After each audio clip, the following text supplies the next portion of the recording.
This is the Let's Talk Tribe Prospect Chat, episode number 2. I am your host, Matt Lyons, and joining me as always is Let's Talk Tribe, Let's Go Tribe lead prospect writer Brian Heminger. Brian, thanks for joining me. Let's talk some prospects. Oh, I cannot wait. I'm ready. I know you're always excited to talk anything kind of prospects, and we're kind of finally getting to a point where there's something interesting. There's some cuts going on, some players are getting moved around, more top lists are coming out, so it's a good time to be a prospect fan, I think. Oh, it's a really good time. And a lot of prospects are getting opportunities that they wouldn't be getting during the regular season, too. So yeah, we're getting to see how they perform at the higher levels.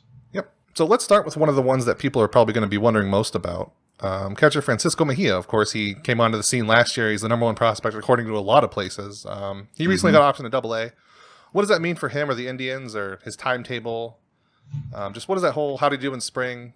Everything about Francisco Mejia. Okay, well, heading into last show, he was 2 for 10 in spring training, and he decided, I think he was listening to the podcast, and he heard my disappointment, and he decided to just mash the ball this past week. So he did get optioned to Double-A, but before he got optioned, in the past week, he went 6 for 9 with a double, 2 home runs, one of which was a grand slam that won the game, a walk, and only 2 strikeouts. So, I mean, this kid just tore the cover off the ball. By far, he had the best week of any Indians prospect. Just mashed. And, I mean, this kid is so talented. He made a highlight as well on a play where I think there was a guy swung at a ball in the dirt, and Mejia lost the ball. And then picked it up at the very last second and gunned the guy down at first base when it didn't look like he had a chance in a million years of getting him. I mean, he's just showing off all of his tools right now. So, yeah, Mejia is going to be an absolute monster, and he's already showing that he can hit at this level. So I'm not shocked at all that it's not a surprise that he didn't make the team right out of spring training. I mean, he's never even played Double-A before, but I am happy that they optioned him straight to Double-A. Mm-hmm. That shows a lot of confidence. I don't know if he'll stay there. I mean, that's where he's just doing some minor league games right now, but I wouldn't be shocked if he stayed there. I mean, the Indians, he is so good, and he is playing at a high level, and his bat is advanced, and he's ready to go. I mean, we'll get into this in a minute, but FanGraphs posted their top 100 prospects, and he had a potential, they said, for a 70 hit tool. And that, I think, was the highest potential of any player listed. I mean, there are a bunch of guys that had potential 70s, but I mean, nobody had anything higher than that out of every player in their whole top 100. So yep. That shows a lot of respect. Yeah, that plus a 70 arm, that's a pretty good catcher combination there, I think. Yeah. So you don't get much better. So you did kind of touch on one thing I wanted to talk about. What does it mean, because a lot of people asked this when I did the original post, what does it mean that he's optioned the Double-A camp? Does that mean that he's probably going to start the year there, or is it just kind of that's where his space was, so they threw him there for now? At least for now, I think he'll stay there, because they haven't really started doing all the minor league spring training level games, but because you got to remember a lot of prospects are up, doing their thing in spring training with the main roster too. So I would hope that he'll stay there. At least from what I'm hearing, I think they had Tristan McKenzie at high A as well right now, which would be awesome. I mean, if they were aggressively working with him too. So we'll see if it sticks. But for now, we don't know for sure. I mean, we'll know 100% once the season starts. But I would love it if that's where he ends up starting. Yeah, I read that Tristan McKenzie report. It came from CBS. They said in their first line that it was reported by SB Nation, but I cannot find anywhere where anybody has said that. I thought it'd be Chris Cotillo, because he's usually the one where if somebody says from SB Nation, it's usually Chris, but I don't know where that was originally reported. I hope it's true, because like you said, I want to be aggressive with him. He was so good last year, and I don't know where it came from, but I wouldn't be surprised if he starts in high A. Mm-hmm. Yep. So let's move on to those top 100 lists. Eric Longenhagen and the rest of FanGraphs, they released their top 100 prospects. Francisco Mejia, number 37. Brad Zimmer, number 45. And McKenzie, like you said, number 55. And one of the many in consideration prospects was Greg Allen, another prospect who burst onto the scene last season in the outfield. So what do you think of these rankings? for the top 100, where the Indians landed? I think it's interesting. I mean, I'm surprised that they didn't have an Indian a little bit higher. I mean, the first one on their entire list was Mejia, but I mean, he wasn't until 37. So that's interesting. And then, I mean, but once they listed them, they were in close succession to each other. I mean, you had Mejia at 37, Zimmer at 45, and then Tristan McKenzie at 55. So within 18 spots of each other altogether, clumped up there. They definitely were very high on all three of them, had a lot of great things to say, and I think but I thought the most interesting thing of all was the fact that they completely left Bobby Bradley off because it wasn't just the top 100. They list 32 honorable mentions, and none of them even had Bobby Bradley. I know Bradley actually dropped a little bit in his rankings for like MLB Pipeline, even though last year he did win the MVP and set career highs in RBIs and home runs, and he won the MVP in the High A Lynchburg. But he actually did drop a little bit because his contact rate was so low and his batting average was so low. And I guess FanGraphs did not like his projections as a hitter, like in terms of, I mean, yeah, the power's there, but maybe they didn't like that he's striking out so much and wasn't hitting for a decent average, even though he is still really young for his level. So, do you think, right or wrong, is that sort of tied to the overall perception that just big slugging first basemen aren't as valuable anymore? Like, if this was 3 years ago, would Zimmer or Bradley be ranked a lot higher right now? I would think so. And you got to remember, I mean, people still find the big slugging first baseman with high strikeout rates and high home runs still super attractive. I mean, you find those type of players on just about every team in Major League Baseball. I mean, a lot of guys trade higher strikeout rate for higher power. I mean, it happens consistently. Guys change their swings so that they can hit more home runs, and they're willing to give up on the contact rate. Like a lot of projection systems actually like that. So I'm surprised that Bobby Bradley actually dropped down off the list. I'm not surprised that Greg Allen made the in consideration, because I've been singing his praises, for the last year. But I definitely think that Bobby Bradley deserved, I think, to even still be in their top 100. But we'll see. I mean, he's, you know what? If that just lights a fire under him even more, then good on him. I think if that kind of thing is going to motivate anybody, I think it's Nelly Rodriguez. If you follow him on social media, it seems like every little slight he finds, he takes it and uses it. So I wouldn't have suspected him to be on the list, but the fact that Nelly Rodriguez isn't, I expect him to use that as some kind of fuel. Yeah, and Nelly's actually had a pretty good spring too. He batted well over 300 for the Indians. He didn't hit any home runs or anything, but he had he got on base a lot. He scored some runs, and he got optioned down too. But I think that was also because I think he suffered like a small injury, and they wanted him to work on that and rest it in the minors as well. So one more. I was just thinking about this while you were talking, so I'm going to throw it at you out of nowhere. But another prospect who missed altogether is Brady Aiken, who I don't remember if he was on their top 100, but he was ranked a lot higher in a lot of things last year. So is the hype just gone from him already? I wouldn't say it's gone, but Aiken was not on the Pipeline top 100 either this year. Yeah. It was last year. Last year he was like number 50. I mean, he was like 50, 55 area. And then all of a sudden, he came back. The velocity wasn't quite there. He didn't really pitch that well. Again, first season after missing well over a year for Tommy John surgery, and he didn't play great. It's going to happen. You're not going to expect to go out there and go lights out right off the bat. And he did get stronger as the year went, and his velocity improved as the year went. So. I think kind of like I said last week, this year is a little bit more make or break on if he can get that prospect status back, and I think he can. But I think it's interesting that so many people are just giving up on him after one half season when in his first stint back from Tommy John surgery. Yeah. I hope that he can use that as motivation, kind of like you're saying with Nelly. So have you seen anything from Aiken in spring training? Troy Kidwell in the Facebook comments was wondering too.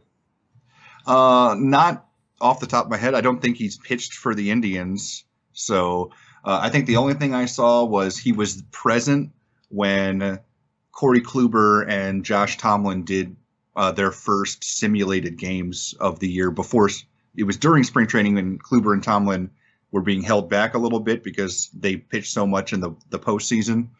And so they got so Aiken got a firsthand account of seeing two of the Indians' better pitchers do their thing. And I think, Shane Bieber was there, Aaron Cavell, a couple other really good young Indians arms were there too. But I haven't heard anything about how he's doing. But I would assume that he's going to be in a better physical condition heading into this season. Yeah, I'm sure you know this better than I do, but it is surprisingly difficult to follow prospects in the spring training, in the minor league spring training. Oh, even Michael Brantley playing in the game, there's nothing. The absolute worst is extended spring training. Oh, yeah.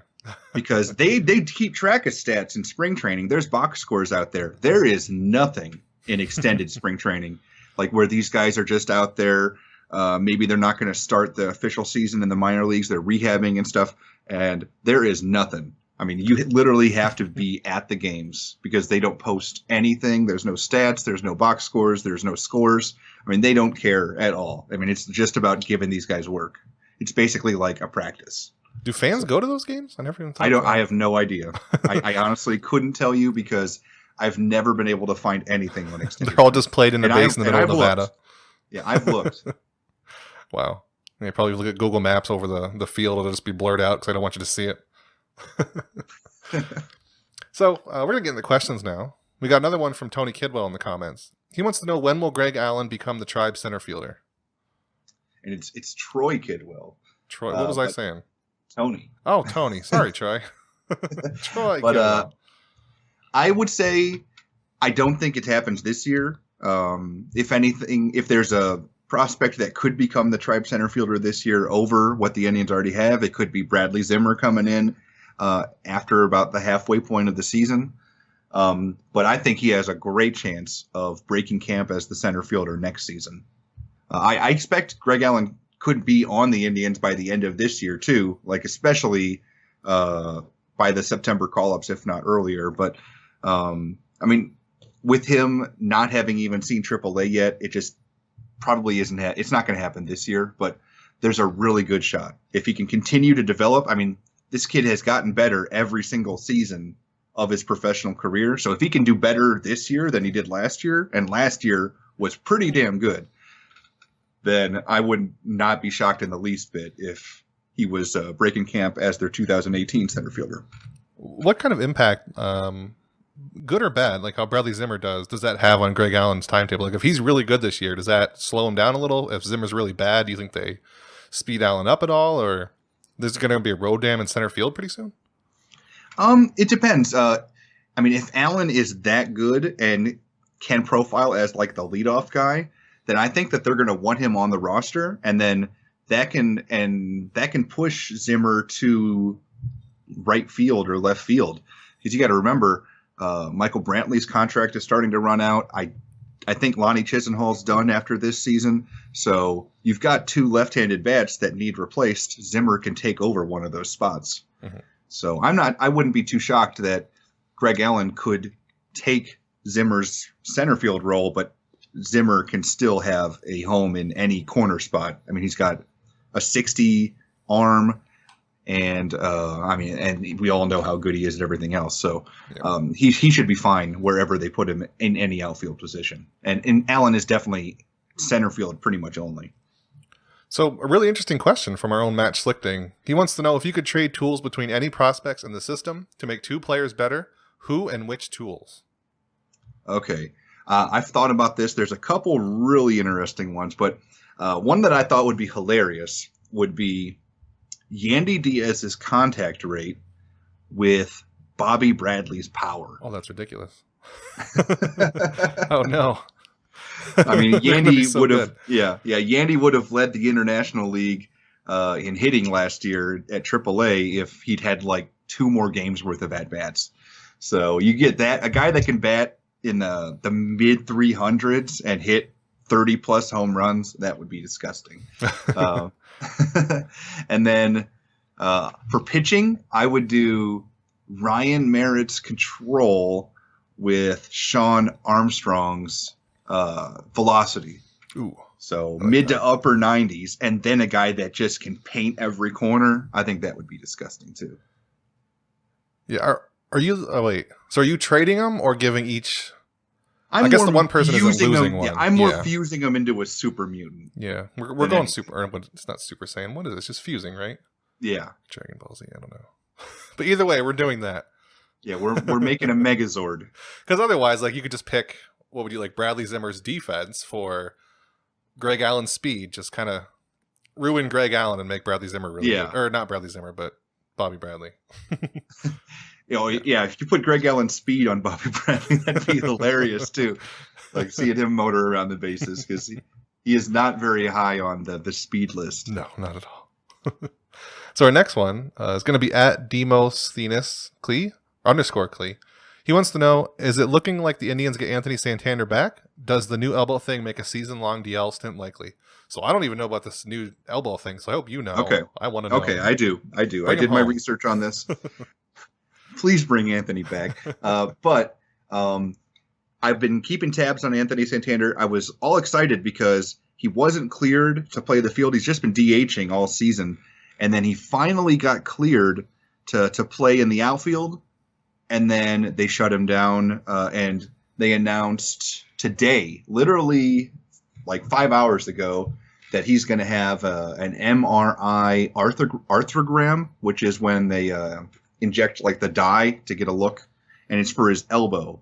And what makes that scary is that's not the area he had the shoulder surgery on to remove the bone chips in the offseason. It's in the same arm, but it's in his throwing arm. And the elbow is actually what sidelined him and derailed him as a prospect the last couple seasons. When he was stuck in single A for 3 years, it was because he was having repeated injuries, and the elbow was one of the major ones. So right now, all we know is he just had a little bit of soreness in his elbow, some discomfort that they said. That's what Buck Showalter said. And they know that he has a history there. And right now, all they're saying is he's going to be out for about 2 to 3 days. But now if he gets healthy and he can play, then this makes it even more likely that we get him back. But if they find something and then they can stash him on the disabled list, because right now he's playing, but if they find something and then he has an actual issue with the elbow, they can hide him on their disabled list. He would still have to get 90 days of playing time between this year and next season and would never have been optioned. But that does make it a little scary that they could have an opening to keep him, because the Baltimore Orioles will do whatever it takes to keep their Rule 5 picks if they can.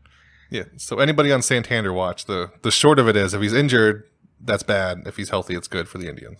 Yeah, so we want that MRI to come back negative. We want him playing. Okay. He actually has played pretty well the past week. I know last week he was batting in the 100s overall in spring training, and I'm doing Santander watch, and this past week he went 4 for 11 with 2 home runs and a walk. So I wonder if he's going to hit well enough that the Orioles are going to say screw it and just let him stay. No, that won't happen because they have so many outfielders right now vying for those last couple spots, like with Michael Bourne and Craig Gentry. And that Tavares kid that was their other Rule 5 pick is a little bit more seasoned than Santander, and he's batting over 300 overall too. So, like Anthony, if he's healthy, there's just no way that he makes the 25-man. So our next one comes from Mitch White on Facebook. He wants to know, how does Zimmer not make the starting day roster? Is it possible maybe putting Lonnie back in the infield with Zimmer in right field? That is. Well, I'll tell you. Yeah, I'll tell you one thing that's never happening is Lonnie going back to the infield. That experiment is long over. But Lonnie in the outfield's fine. Now Zimmer's having an amazing spring training. He's been playing great. This past week, he went, 6 for 15 with 3 doubles and a stolen base. So still just scorching the ball. He did strike out 6 more times, so he's raised that strikeout rate, which was at about 15% overall on the season, to about 23%. So that's a bit more what we can expect from his strikeout rate, maybe even a little bit higher. But I mean, still, I mean, scorching the ball. I mean, what's hilarious is, I mean, when he makes contact, he's getting hits, and when he's either basically getting a hit or striking out right now, which is pretty much unsustainable. I mean, that BABIP has got to be ridiculous right now. Yeah, so Lonnie is not going to third base. Yeah, Lonnie's Bradley Zimmer might be up, but he's not going to move. Yeah, Zimmer will debut with the Indians at some point this year, but I just don't think it happens out of spring training, no matter how good he does. Because you got to remember, Naquin was even better than Zimmer's been doing last year, and the only reason he made it was because Brantley and Lonnie started the year on the disabled list. And right now, maybe Brantley starts on the disabled list. We don't even know that for sure. I mean, Brantley just had his first game experience, and he hit a double on, I think, of the first pitch he saw. So Brantley looks healthy, and I wouldn't be shocked if he makes the Indians opening day roster. And right now, the Indians have no outfielders that are injured, and everybody seems to be playing fine. So there's really no room for Bradley Zimmer to make the roster out of spring training. And I'm greedy, and I want an extra year. I want an extra year of Bradley Zimmer, so I don't want him called up until at least June, whatever that thing's called. What is it Super called? 2. The Super 2. Yep. Yeah. We'll wait till the Super 2. I mean, we don't have to wait the 2 weeks, which was super greedy by the Cubs with Chris Bryant. We'll do what we did with Lindor. So. Yeah. And that's if people are underperforming or injured or something. Even then, we might have to wait till September call-ups. But it's a long season. A lot of things can happen.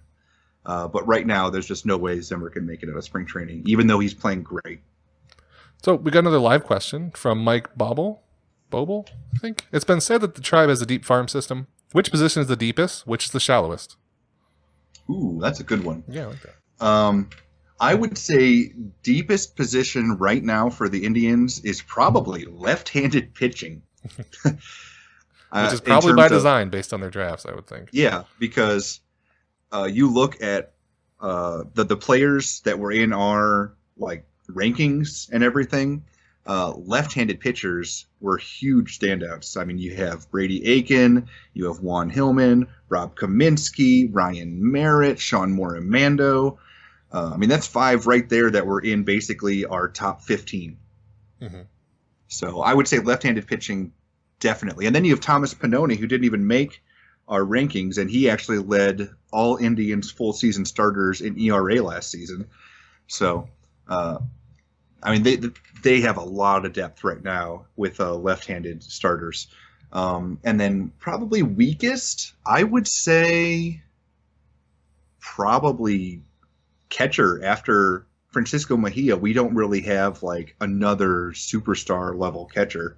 I mean, we have a bunch of depth level catchers, guys that can step in, but nobody that I think could be somebody that you would draft on your fantasy team other than Mejia. Yeah, unless you're going just by names, then you can draft Sicknarf Loopstock. Yeah, or Logan Ice. Yeah, there you go. Yeah, I don't know. That's what I was thinking for shallowest too. Maybe third base behind. Yeah, because right now drafted. Yeah, at third base we got Nolan Jones who's at the top, and then nobody else really is a standout. And he's third base. 19, right? Yeah, yeah. He's a long ways away. Yep. But that's also one where players get shifted over to third base, so it's hard to draft that's third the base. Thing, yeah. I'll actually have a little bit to say about third base with I think there's another question or two coming, but we'll get to that. The next one. Let's see. What is the next one? Oh, from Matt McPhee. He wants to know, reading more and more about Yu-Cheng Chang being a legit prospect, with Lindor blocking him for the foreseeable future, especially if Lindor gets extended, do they move him to second base and target him as Kipnis' replacement? Yep, that's the question I was thinking of. Yeah, Yu-Cheng Chang is a super talented kid. He's actually had a few at-bats with the Indians in spring training, although I believe he is 0 for 9 or 0 for 10 for batting 0 for 0.000. But super talented kid, really young. I think he's 21 right now, and he's going to be playing at AA this season. So, I mean, younger than most people at his level. And if anything, he would be moving to third base. But again, Indians might have third base locked up for years to come with Jose Ramirez too. So it seems like it could be a rough patch for any Indians infield prospects at any position right now. Mm-hmm. I mean, because right now the closest ones are the best potential positions that are available are first base, because Santana's contract is up at the end of the year. So that opens the door for Nelly Rodriguez and Bobby Bradley. But second base, I mean, Kipnis is still locked up till when? At least 2020, right? Or is it 2019? Yeah, he's got a couple years left, yeah. So even there, it's a little tricky. Like a kid like Tyler Krieger's probably going to be ready in 2 years, and Kipnis will still be here. So that's another thing. So it's going to be tough. Like the Indians have some really good players already on the major league team, and they're going to have to make some tough decisions with trading away some of their really talented young prospects in those infield positions. Yeah. So I went to Twitter to make sure we didn't have any extra questions, and just a complete coincidence. TCP Photography, who takes a bunch of pictures for, I don't know if it's officially for the Indians or their minor leagues, but he always gets a bunch of great shots. He said Brady Aiken looked great during his start for the Lake County Captains. So there you go. Awesome. He's in minor league for Class A. And I love that he's on Lake County right now, because that is. I think something I pointed out last week was I was hoping that he would start the season on a full season club, and Lake County is the lowest level team that starts full season ball. So I hope that he stays there. Yeah, that's a cool coincidence. So our next question, our last, I believe. This was actually asked for Monday's podcast, but we usually don't answer prospect questions there. So Sad Boys ENT, he wants to know what minor leaguer is having the best spring training and why. All right. Now, in terms of smaller sample size, I would say the best spring trainings are, now this is small sample size, I would say Francisco Mejia and like Giovanni Urshela. I mean, they both hit grand slams. They're both batting over 400. But they haven't played a lot of games. Urshela's played 10 games. Mejia played 11 games. Now, in terms of who I think is actually having the best minor league season or spring training season so far out of the minor leagues, I think it's got to be Bradley Zimmer. I mean, so far he's played 16 games. He is second on the team in at-bats, so he's getting a lot of time right now. He is leading the team in runs, I believe tied for leading the team in runs with 10. Tied with Greg Allen, of course, because even though Allen hasn't been playing as well, the guy is just a run-scoring machine. He is leading the team in hits, tied with Michael Martinez, of all people. I believe he is leading the team in doubles. Let me double-check. Yep.